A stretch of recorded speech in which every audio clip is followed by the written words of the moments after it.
Merry Christmas, Delaney family. I just wanted to send this video out to everyone. This is Christmas Day 2012, and this is Karen. I'm sending this video out to you all. It's a slideshow that I called the Delaney Family Stories that I gave at a luncheon a couple weeks ago. So I'll just give it to you now, and hopefully you'll enjoy it and learn as much as I did about our great family, the Delaneys. So there are so many things that I love about my fortnightly luncheon group, and one of them is that every 2 weeks, for 5 weeks in the spring and 5 weeks in the fall, I get to go to lunch and know that I'll be inspired by a program provided by one of our members or by an invited guest. As you know, the topics of our discussions are wide-ranging, from art and literature to more general discussions such as things like everything you wanted to know about chocolate, or maybe the 12 Days of Christmas. That was a couple of years ago. But every 2 years, we as fortnightlians have the opportunity to either write our own program or invite someone to speak. And this year was my turn to talk. So what in heaven's name was I going to talk about? Well, a couple of years ago, my dear friend Karen Amon gave a program about her father's journey to the Berlin Olympics with America's first Olympic baseball team. It was a great program, and I also love learning about Karen's family. With that in mind, I started thinking about my mother and her family.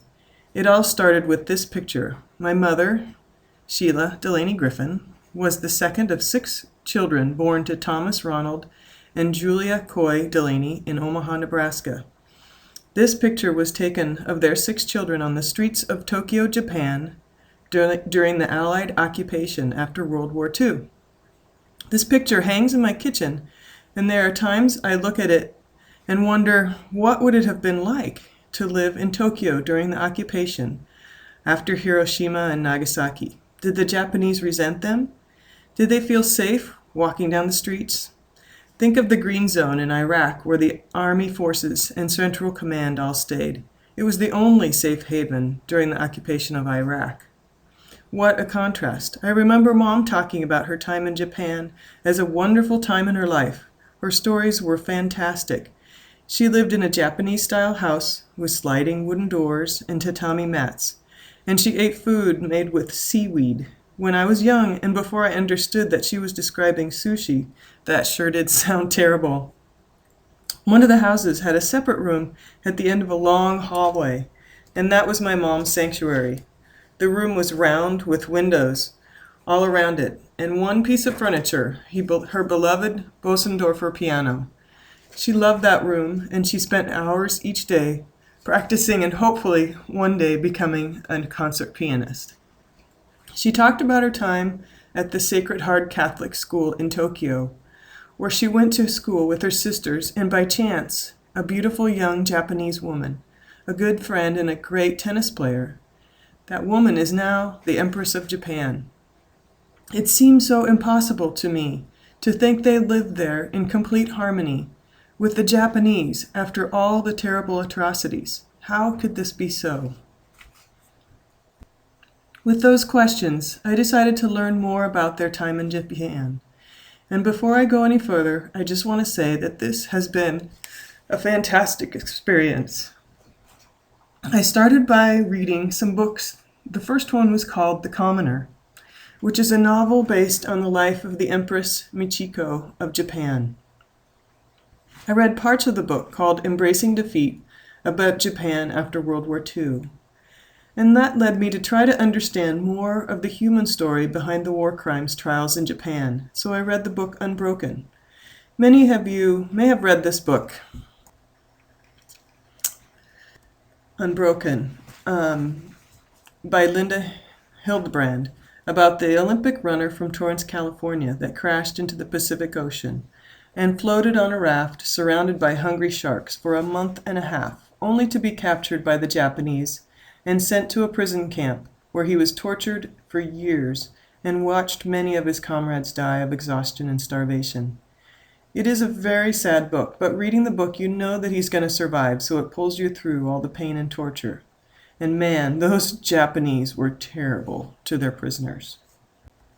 The books were good, But there was really only one way for me to get this information about my family's time in Japan. Since my mom passed away in 1995 and my beautiful Aunt Marianne in 1999, there are only 4 aunts and uncles that could be my resources. So I flew out to North Carolina to visit my Aunt Sharon. It is my Aunt Sharon who has an amazing memory. As it turns out, when the rest of the siblings heard that I was going to visit Sharon, all of them decided to come too. At Aunt Sharon's house, we sat around, ate lots of good home-cooked food, and they told me stories, answered my questions, and told me things about their experience that I will share with you today. It was an amazing weekend. Oh yes, and Sharon and Susie taught me how to make a wonderful French onion soup and spinach quiche. But by chance, I was not the only one in the family going down this path. Like history detectives for the Delaney family, Susie's daughter Julie Klein, an attorney in a small town just east of Portland, Oregon, had the same thoughts. After reading the book Unbroken, she too started wondering about our grandfather and his role in the Tokyo war crimes trials, where he worked when they were in Japan. I'll show you some documents later that are now housed in the rare book collection at Creighton Law Library. But first, a little background. Our grandfather, T.R. Delaney, was an attorney. He had graduated from Creighton Law School in 1930 and took a job in Polson, Montana. He lived up there on the shore of Flathead Lake until February 1947, when grandfather was sent to Tokyo, Japan as the prosecuting attorney for the Tokyo War Tribunal. The Tokyo Tribunal was similar to the Nuremberg trials, where after World War II, many of the Nazi war criminals were sentenced to death for their participation in the Nazi death camps and for the inhumane treatment of prisoners of war. But how did he get that job? How long did they live there? And where did they live? And how did they like it? All of these questions over the years, and now my opportunity to see what I could find out. Before I get too far into the family story in Japan, I'd like to set the stage a bit here. My grandmother, Julia Louise Coy, was a beautiful woman. She was born in 1909 in New Virginia, Iowa, to Bessie and Elmer Coy. By the way, many of you wonder why my mom was buried in the cemetery in Carson, Iowa, and it was to be near her mother's family. Elmer Coy was a pharmacist and had several pharmacies in southwest Iowa. There is a lot of history to my grandmother's family, and if you go back 5 generations to my grandmother's great-great-great-grandfather, his name was Jonathan Coy, born in 1730. He was a Minuteman in the Revolutionary War, but that's a whole nother story and maybe another program for Fortnightly. My grandfather Thomas Ronald, or T.R. Delaney's mother, came from County Mayo, Ireland, and immigrated to Marcus, Iowa, with her family when she was 5 years old. His father's family were originally from Kildare and Tipperary, Ireland. His father graduated from Northwestern University with a degree in pharmacy, but became the postmaster in Marcus, Iowa, probably because my grandmother's family, in this photo, you can see Bessie and Elmer standing on the right side of the photograph. So, excuse me, my grandfather's family, grandfather's father graduated with a degree in pharmacy, but didn't get a job as a pharmacist in Iowa, probably because grandmother's family had all the pharmacy jobs. But just jokingly, he actually was the postmaster in Marcus, Iowa. So grandfather was born in 1905 to John and Margaret, and he was the eldest of 4 children. Grandfather graduated from Creighton Law and married my grandmother in 1930. They lived and he worked in Omaha for a while, where 3 of their 6 children were born. They moved to Polson, Montana because grandfather got a job up there, and they loved living by the big, beautiful Flathead Lake. By 1947, they had 6 children, and their life was about to take a dramatic turn. But wait, let's just think about what they had just lived through. In 1929, the stock market crashes. 1930s, when they got married. Also in 1930, from 1930 to 39, the Dust Bowl hits the Midwest. In 1937, Japan invaded China, initiating World War II in the Pacific. On December 7th, we all know, in 1941, Japan bombed Pearl Harbor, and it was the next day that the United States declared war on Japan and entered World War II. But in 1945, Japan agreed to an unconditional surrender and ended World War II. My grandfather could not serve in the armed forces. He did not pass the medical exam. Instead, he worked hard, raised his children, but times were tough to say the least. My mother told stories of grandfather getting paid for his legal work through the barter system with food and homemade goods because of the Depression. Luckily for the family, when it came to feeding the 6 children, grandfather was a good hunter and elk were plentiful in Montana. My grandfather was a patriotic man. He was a loyal Irish Catholic Democrat, and he wanted to serve his country. He ran for county attorney on the same ticket as the senator from Montana, Michael Mansfield. Grandfather got to know Senator Mansfield and asked him if there was any way that he could help him find a job where he could help in the post-war efforts. It was Senator Mansfield that helped grandfather get his position as a prosecuting attorney for the Japanese war crimes trials. So in February 1947, grandfather was sent to Montana from Japan. He had to go first, so that left grandmother with the 6 children aged 2 to 16 to pack up the house and meet him there in Tokyo. And this is one of the many stories I heard a few weeks ago with my aunts and uncles. Can you imagine my grandmother, petite and poised Julia, and the children, packing up the house in the middle of winter? They then drove from Polson, Montana to Seattle, Washington, across the Cascade Mountains in February. My aunts described the trip as though it were yesterday, the cold mountain passes, and my Uncle Jerry helping his mom with the drive. They arrived in Seattle, where they had to wait a few weeks for the Army plane with enough room to take the whole family to Japan. They were excited, but also very scared. My Aunt Sharon remembers how they had only heard of the Japanese as the enemy up until this time. When they finally got on that transport plane, it was a 52-hour ride that stopped in the Philippines, Hawaii, Guam, and Midway to refuel. 2 memorable events that my Aunt Sharon described were there were too many of them to fit in one taxi when they arrived in Tokyo, so they had to split up. The little ones, Marianne, Michael, and Susie, and my grandmother were in one taxi. The older ones, Jerry, Mom, and Sharon, were in another. My Aunt Sharon said she was terrified. The taxi driver was Japanese, and she was sure that he was going to take them somewhere and kill them all right then and there. They made it safe and sound to where they were going, only to learn that the first thing they were told to do was to drive around Tokyo and pick out a house to live in. Can you imagine how tired and cranky they were? 52 hours of travel and then to have to drive around Tokyo and look for houses. They chose to look at one, walked in, and saw the Japanese-style toilets that were basically holes in the floor, and they hated it. At some point, one of the officials realized that this was not going to be a good time to pick out a house. So they decided to send them up to a Japanese ski resort for 2 weeks of rest and relaxation. So that's what they did. After their time in the mountains, they came back to Tokyo, drove around town, and picked out a wonderful Japanese-style house with both Japanese and Western toilets. So it was off to work every day for grandfather at the Tokyo Tribunal. The trial lasted 2.5 years, and it was looked upon as a critical trial at a critical time in history. This was the beginning of the nuclear age. The Tokyo Tribunal was the trial for the top Japanese military men. General Tojo was the one that you may have heard of. Much of the evidence came in the form of testimony on aspects of war like the murder and massacre at the rape of Nanking. In the end, all of the accused were convicted and executed.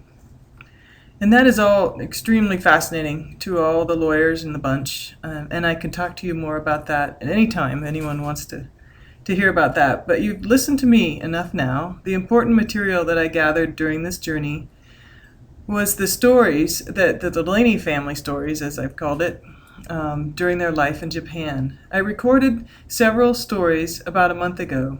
Let's listen to Aunt Susie describe dinner time at their new house in Tokyo.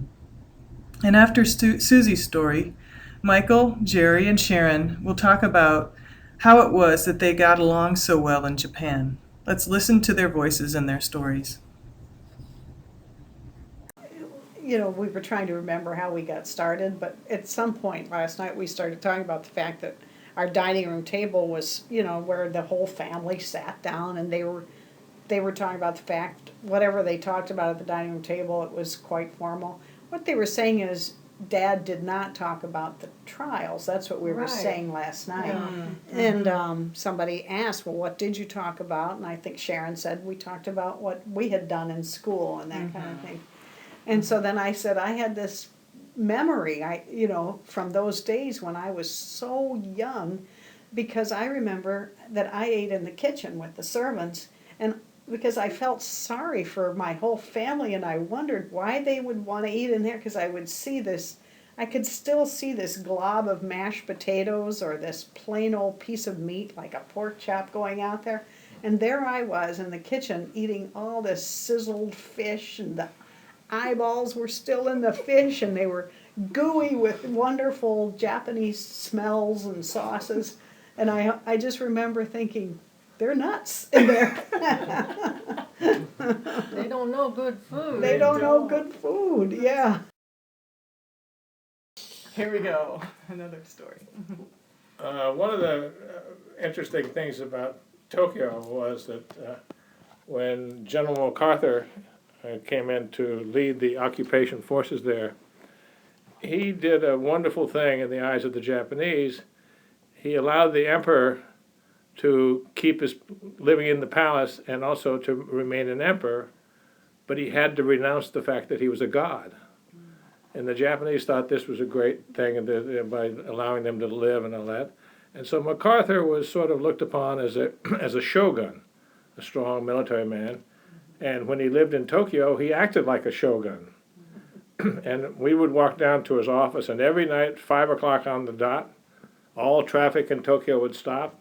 MacArthur would come out, get in his car, the jeeps and the sirens would go, and they'd go zooming up to his house, where Sharon used to go play on occasion.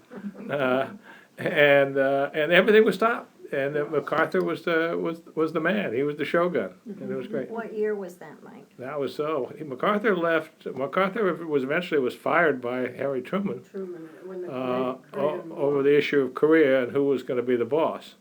And Truman said he was. But when MacArthur left Tokyo, he was so popular that from his house to the airport, it was just lined with millions of Japanese people to say goodbye to him. We went to the Yeah, airport that morning. We did. And stood with the crowd the day he left. Yeah. What year was the 2000? I think that was 53, 52. 52 or 53. Yeah, and he was. I remember he was replaced by a guy named Ridgway. Yeah, that's right, General Ridgway. But that was a kind of an exciting scene just to see MacArthur come out. And to this day, the building in Tokyo where MacArthur worked is called the Daiichi Building, and it's still preserved, and his office is preserved, just as it was. And you can go in there, and there's the corncob pipe that MacArthur used to have, and everything else in his hat, and it's all there, just as it was back then. And the Japanese still look upon this guy as a shogun, and a great Japanese, I guess. You know, one question that my friends often ask me is they're so surprised that the Japanese people liked us when we went to Japan, because we were at war with them. And so why is it that when we got there, we loved each other so much? You know, I think a lot of it is cultural. A lot of it is had to do with the keeping the emperor, making the right moves. The people who were actually leading and fighting the war for the Japanese were not necessarily the mainstream Japanese. They were the militarists and the military, and they were kind of shut on the side at the time. But But I don't know what the exact reason was. But they were. We never had to worry about anything. Well, there was one reason I know, and that was the emperor told them to be. Right. Oh. And they were very obedient people. They believed the emperor was godlike, and when he said it's all over, now your loyalty goes to the American occupation, the people who've won this war. That's what they did. So it's a homogeneous population, and it's an obedient population, and, Yes. which is both a good side and there's a bad side to it as well, of course. But that certainly was one reason. There's a side to the Japanese character which is very gentle and civil and courteous. And we felt that very strongly when we were living there. The Japanese people were very nice, just it seemed by nature almost, a very nice people. There was obviously a harsher side that you saw during the war, and some brutality involved and so on. But by and large, the Japanese are a peaceful, gentle people. The Japanese people got so used to living in a crowded community. For years and years, they had cities in Japan of 450,000 before London ever had 50,000 people. They all lived in these coastline villages, and part of the culture was to respect thy neighbor and respect thy neighbor's space. And so there was no crime to speak of, and everybody kept their areas clean, and they were, like Jerry said, a very peace-loving, cordial people. So they could get along much better in crowds than we can, in many ways. Yeah. And you know, in terms of crime and stuff like that, it was a whole different world. Yeah. No, well, our encounter with the Japanese was a very appealing, affectionate one. That's what. So I think in all of our hearts, the Japanese have a special place. We think of them maybe more so than justified as being very nice people. Yeah. Do you know what you think? Yes, So, each of the children's lives was changed in fascinating ways by their time spent in Japan. My Uncle Michael, who you just heard talk about General MacArthur, was encouraged by Senator Mansfield to take a job at Goldman Sachs. In the end, Uncle Mike and Aunt Charlotte moved to Tokyo, where Michael was the head of the Pacific Rim for Goldman Sachs. His understanding of Japanese culture helped him with his negotiations with the bankers and businessmen of Japan. For my mom, as I alluded to before, she became friends with a young Japanese woman named Michiko. Her friend Michiko was born a commoner, but later became the Empress of Japan. And like Princess Diana, this was quite a life-changing event, to say the least. I recommend that you read the book The Commoner, for any of you that want to learn more about her story. But for now, through my mom's friendship, she was able to set up a cultural exchange for the University of Nebraska Performing Arts students. And on one visit to Japan, she brought the students to meet the Emperor and Empress at the palace. It may be hard to imagine that the life of an empress was difficult, but it was. Because of the relentless media, formal protocol, and the isolation, the empress suffered. Over the years, my mother kept in contact with her friend Michiko. One year, the Emperor and Empress came to the United States, and this is the amazing story of friendship that my mother told me. Michiko did not want to have Mom come meet her in a formal capacity. She knew that if Mom came to visit, all the ladies in waiting would require a formal presentation where Mom would have to follow all the etiquette, such as bowing to her friend and never turning her back to her as she walked out of the room.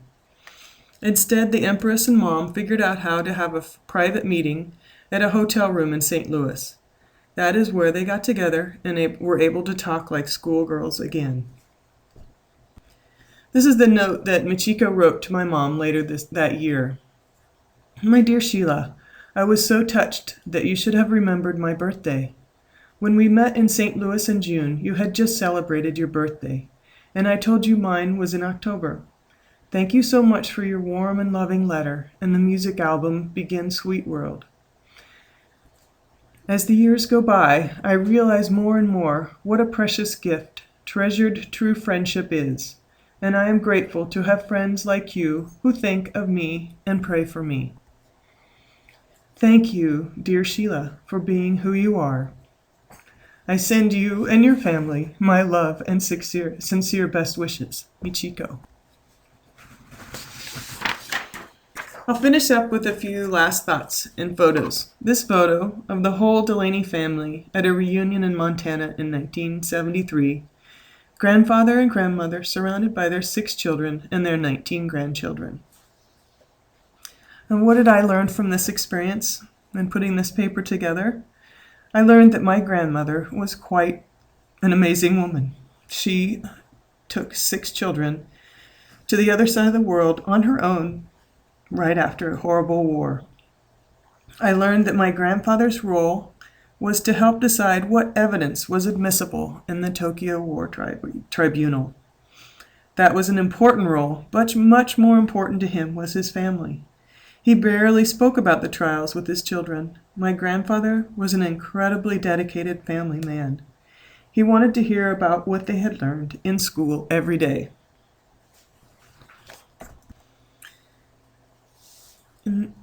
Grandmother and grandfather raised 6 amazing children, and their memories are a treasure to us all.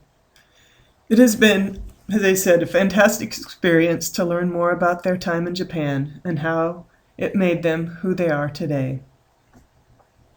My son Victor and I enjoyed going to take a look at the court documents that my grandfather carefully kept throughout his life.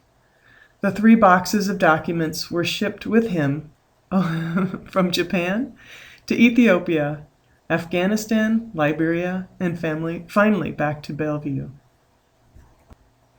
With the help of my cousin Julie, the attorney near Portland, and my cousin Craig at the Creighton Medical Center, we were able to locate these documents that are now housed in the rare book collection at the Creighton Law Library. I'm just finishing up with a few slides of Mom and her friends from this fortnightly luncheon group, Joe Stewart and Sally Desmond. And the last slide is my favorite picture of Mom.